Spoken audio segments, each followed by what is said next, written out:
Well, there you have it. And we're already knee-deep in all sorts of topics, going down different rabbit holes. All right, what's up, everybody? I got my little microphone here. And as you guys know, I always really prefer to be out of the office than in the office. Outdoors. And of course, we had this major press release last week, and I had to track down Connor here because, you know, we're going to have to talk about a little bit of that CAS decision that we all were anticipating for so long. But first and foremost, I want to make sure that you guys... The biggest thing, like, share, and comment. I mean, this is some big, exciting news. We're going to be going down in details about it. So be sure to like and share, and then, follow along. Be part of the discussion. And first, we want to talk a little bit about how we both kind of reacted to this news and what the foreseeable future might bring and what this is. And first and foremost, of course, when you saw this, what was your first thought? Did you see that coming, or what was your initial thought when that came out? Definitely was out of the blue for me. I was not really, with this whole COVID going on and stuck here in beautiful Hawaii and new baby boy, I've had different priorities and focuses, but this news was chicken skin for me. I mean, since the day one, I know ICF has run great events, and the one event we did actually get to go to for SUP was amazing. It ran well, and all these factors, and they have this very big show behind the scenes that was very, intriguing for sure. But at the end of the day, with my background being here in Hawaii, I'm a surfer. I'm in the ocean. I want to be in the big surf. I want to be in downwind in those conditions. And I really feel with those values, ISA really took it into place. You know, we're at surfer locations. We're at a beach break or even point break where the surfers are out there getting their scores. And then boom, we're sent out in that same course going in and out of the surf. And for me to be able to step back doing buoy turns and utilize those conditions and it's way more tactics involved, and first can go to last place can go into first place, so it's exciting. And to hear that they're the Olympic federation now and going to be pushing it towards the Olympics is huge. On top of that, the ICF has so many sports in their federation, it would have been really hard for them to get us to Olympic level. I thought about what I found interesting is here, and that's why I printed this thing out, is that it said here, the CAS panel has decided that the ISA shall be the international federation governing and administrating the sport of SUP at Olympic level, but has dismissed ISA requests to recognize as the sole governing body of the SUP at the world level. So that was subject to a lot of people had questions there. I saw some Facebook feeds there of different people discussing the matter, and it still leaves, and we saw both federations kind of claimed victory. That ICF did a press release about it. And so you've seen both. You've been to an ICF event. We've been to numerous ISA events. So I'm trying to make sense a little bit out of that statement. Yeah, it's definitely a confusing one, but I mean, what I took out of it, and honestly, I think it's really good for the sport in the sense that if ICF really runs with it and takes it under their wing and has it as a sport without the focus of really pushing it towards the Olympics, I think can be good. They have canoe clubs around the world in the biggest cities, and if they could roll out some type of junior program involved there, and have them going and doing it all, I think that's beautiful. I think I said it from the beginning on some of our other SUP talks. I mean, in a dream world, ICF would be running the 200-meter sprint and the marathon, and ISA would be running the technical and the technical sprint. They know how to run a technical race, and ICF knows how to run a sprint and marathon. So that was the kind of, thought behind it. And then seeing this post kind of gave that kind of same vibe in the sense that ISA is going to be the main body. They're going to be pushing us towards 2024, 2028 Olympics. They're going to be the guys setting up the course, the foundation of what we're really going to be training for and focusing on. Where if ICF can be in the background running big world championships events as well, and really pushing the marathon side of the sport and the sprinting, they already know how to set up sprint courses and those kind of setups. You have all the gear, and I think it could really push our sport and maybe hopefully create some revenue and some more buying and of equipment and all that. Yeah, so what kind of expectations do you feel like it should come out, that comes with this statement? Like in my opinion, I'm like, okay, so this thing went over to the ISA, so hello ISA, let's get the whooping on, and then let's not forget that the APP somehow is involved with the ISA from years ago with some monetary investment there. So I'm really thinking now is the time to really gain back the trust of the community and get a lot of more people involved with it, and really take that momentum forward. So what should be the next step? I mean, next step, honestly, they should be pushing for 2024. And that's going to be in Tahiti, I've heard, supposedly, for the surfing. And that's what they really should be driving full, engine burning towards. I mean, for instance, for me, I would love to see that because 2028 would be on the cusp of a little older, especially if we're doing more sprinting and that would be LA technical, 2028, and right? that would be LA. Mm-hmm. In the grand scheme of it, it's probably going to end up being more like that. But for ISA, they really got to start turning the burners and really finding a pleasable course for us, and whether it's technical or all of that, and then on top of it is really supporting and creating some around the world all these clubs like they have Surfing USA, Surfing Brazil, all these, but really actually bringing us underneath the surfers, because for the longest time, which US in the last 2 years has done a really fantastic job. Past years when we were involved with Hawaii, basically the surfing guy was like, don't even talk to me, you guys got to figure it out, you guys are suppers. So really pulling us under their federation and making us feel like family would be huge. And I think some of the federations have obviously done a better job. France is rolling up with a huge arsenal, masseuse, coach, board caddies. And that's all coming from the Surfing Federation fund from Team France. And now that surfing is Olympic, there's a whole lot more money available to them. Exactly.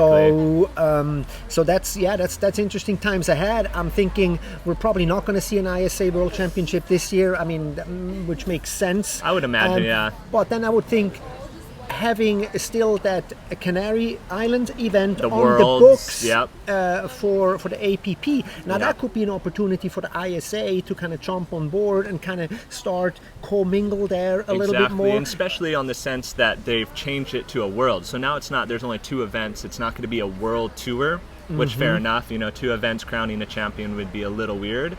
So they're making it 2 big world championship events. So why not? ISA should 100% be getting involved, trying to be getting in there and helping out in some sort of way. And also they can be learning and seeing, okay, that course was really exciting. All the spectators were really involved. The competitors came off the water excited. For Canary Islands, at least, I know we're having a big surf race.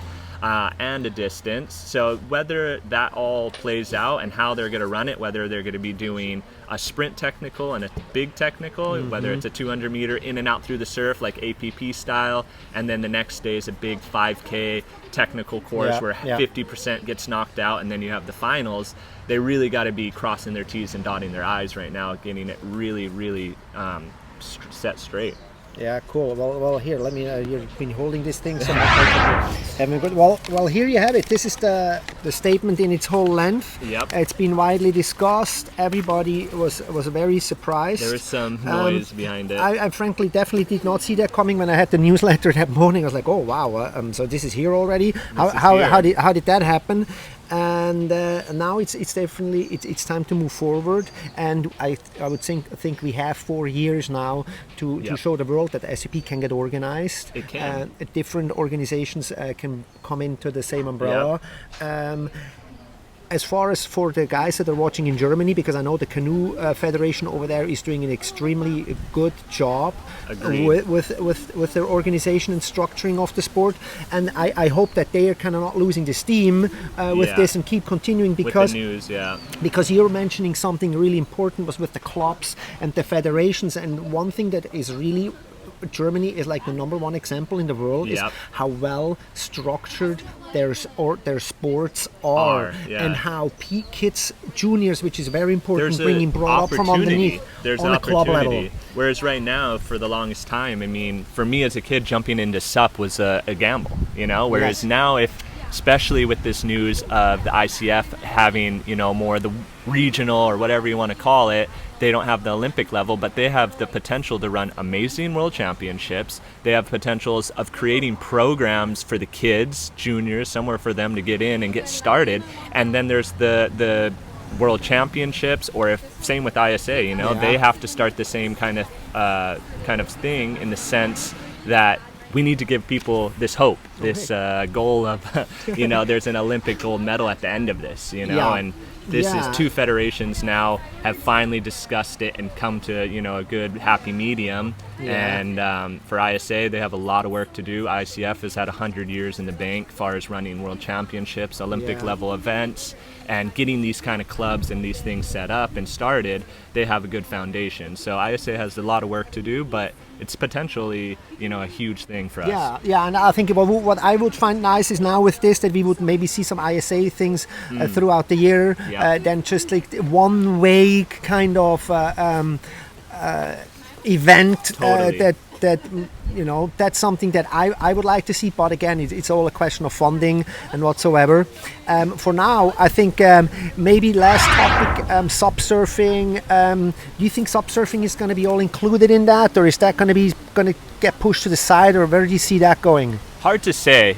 From a personal look and a personal opinion, I love subsurfing, and I love, you know, being out there with the friends and crew, whether it's small, big. I mean, for Piahi, big wave surfing, personally, I think it's way easier to be on the SUP.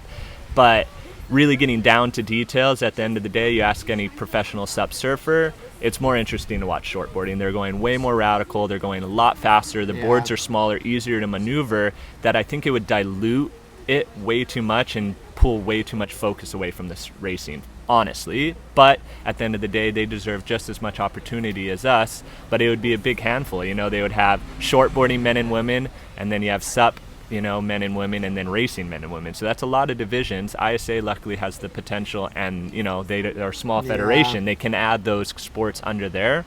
Far as, you know, looking at Japan, it could be more exciting, you know, if it's small waves and the shortboarders don't have that potential to, you know, create the speed or catch a wave, whereas SUP, if it's knee to waist high and they still need to run a race or a surf event, SUP can fill that place very easily. So it definitely sounds like a case or an argument for maybe subsurfing rather to be included in the surfing division of ISA and keep those two kind of like separate almost. What might make sense, huh? In my mind, and how I would see it, keeping it separate would be the optimal, because they already have a surfing sport and then they have a racing sport. So it would keep it clean and simple, black and white. You know, you have surfing on one side and then paddling. And if you look at it, like the big shift in, you know, if you see any SUP surfers now, I'd say 50% or more on foils now, and it's a big push now, and there's only a handful of you know, competitors and guys that are really taking it serious. Zane, Benoit, you know, Kyle has already kind of faded off. Kai Lenny's faded off, you know, from the surfing scene and onto bigger things. So seeing that, you know, just kind of having that vibe, it would be cool to see them really push their focus and their energy and time on what's important, and that would be their surfing. They got 2021 coming up for the Japan Olympics, and then moving straight into, whether it's in Tahiti or wherever it is in France, you know, they have a lot of work to do. And for their first year, I think it would be important, especially looking towards 2024, to have two sports, give them more potential to focus and make it better, you know, make it way more spectacle. I think we've seen it way too many times when you get diluted and you have this and that and this and that, you know, you don't have 100% focus into what really matters, and the little things kind of fall through the cracks. Well, there you have it. And we're already knee deep in all sorts of topics, going down different rabbit holes, all based on this decision from the CAS. So, and I'm sure this wasn't our last talk about it. This is just a milestone in the way, and I sure hope, who knows, in 4 to 8 years, kind of what happens. We maybe have the final talk in front of some real Olympic rings, and we can say and we can get all the sub talks edited what led up to this. It would be pretty interesting to see that going down for sure. I just got chicken skin thinking about it. That would be really cool. You never know too, because this is only a decision from the CAS. You know, this is just the court saying, hey, this is how it's going down. So things could change when the IOC wants to. You know what? Hey, it has to go this way or it has to go that way. The IOC has probably the biggest final call at the end of the day, and they haven't really said much. So right now, with this decision from the courthouse, it's amazing to see. I think there's really exciting times coming up for paddlers, racers in general. The thought of even the potential of the sport going into the Olympics, whether I go with it or not, I think is really cool. I think I could whether I'm going in with it or if it's Yeah. looking towards 2028, maybe being a coach or something. Yes. You know, it's a lot of potential. And now, you know, especially with this COVID, everyone's like, oh, what are you doing? What's your plans? You know, you're not competing, you're not traveling. Like, are you going to continue it on? And it was a gray area for me thinking like, oh, what am I going to do? You know, stand-up is at this point, I love it, but it's nothing. Like, it's like you're seeing the world turn off. And SUP was definitely on the last podium, like bottom of the list, you know. And which is kind of cool. So, and this kind of brought it back up onto the list of priorities. this is definitely bringing it back up. And I think regardless of what it is and how old we might be, I have not been in this sport actively for the last 10 years, and so have you, to not be there. And if they have to bring me in on a wheelchair, I'm going. we will be there. That's is for no sure. question asked. There's right? no All question right. asked. Cool. I agree. Sweet. So we'll leave it with that. This was a milestone, and I'm looking forward to the next milestone. Thank you so much, Connor. I agree. And don't forget, like and share. Yay. Thank Aloha. you. Aloha. Perfect. Cool.